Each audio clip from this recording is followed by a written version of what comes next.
All right, so this is a video response on Chanequa Walker's um, take on racism and the reconciliation process. I loved how she really addressed, she comes off very, very confident with who she is. And I think that that's a very great quality and about her being a black woman in America. I love her stance as far as who she is and how she identifies her class, how she identifies her category, and her identity.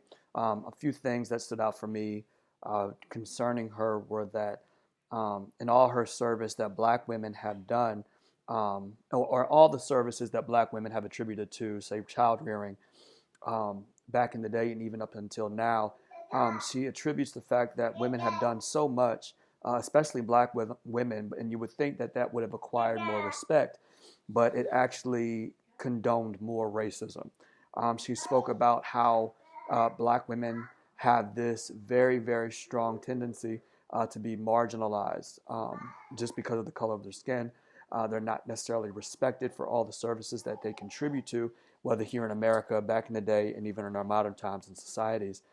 She went on to say that in any society, it is the most marginalized people who understand the system.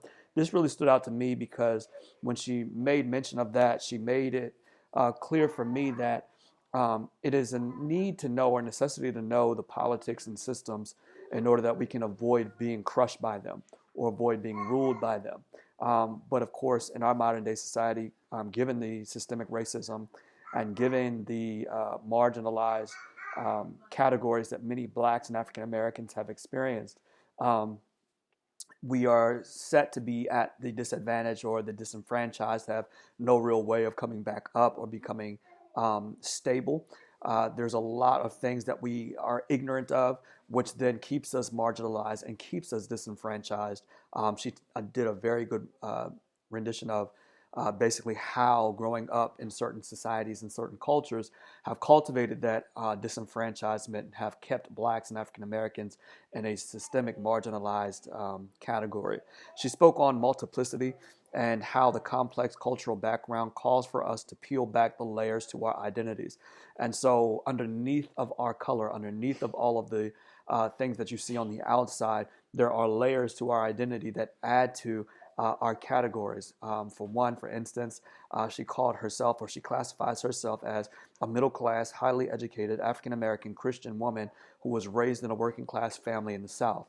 Um, However, even in that identifying for herself, she also realizes that although there are many layers that contribute to us or make up our identity, one of the dominant categories may shine better than the others.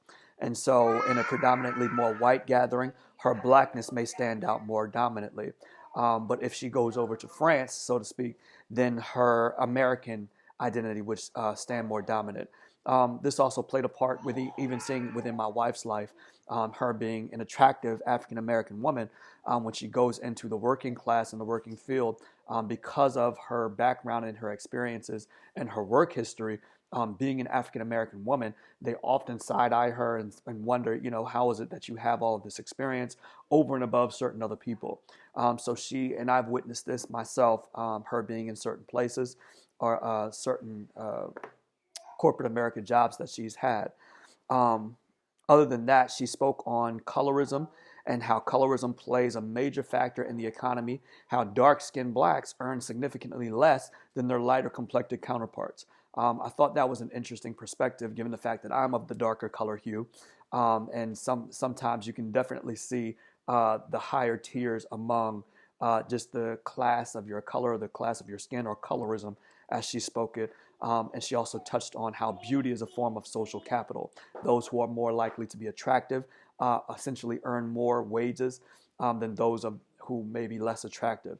All in all, I think that she does a very, very good, she has a very, very good way of explaining all of it. Um, I don't know how to really close it, but I guess so. She's really good at explaining the difference in colorism and womanist views and how it attributes to the economy and life in general. So that's my review.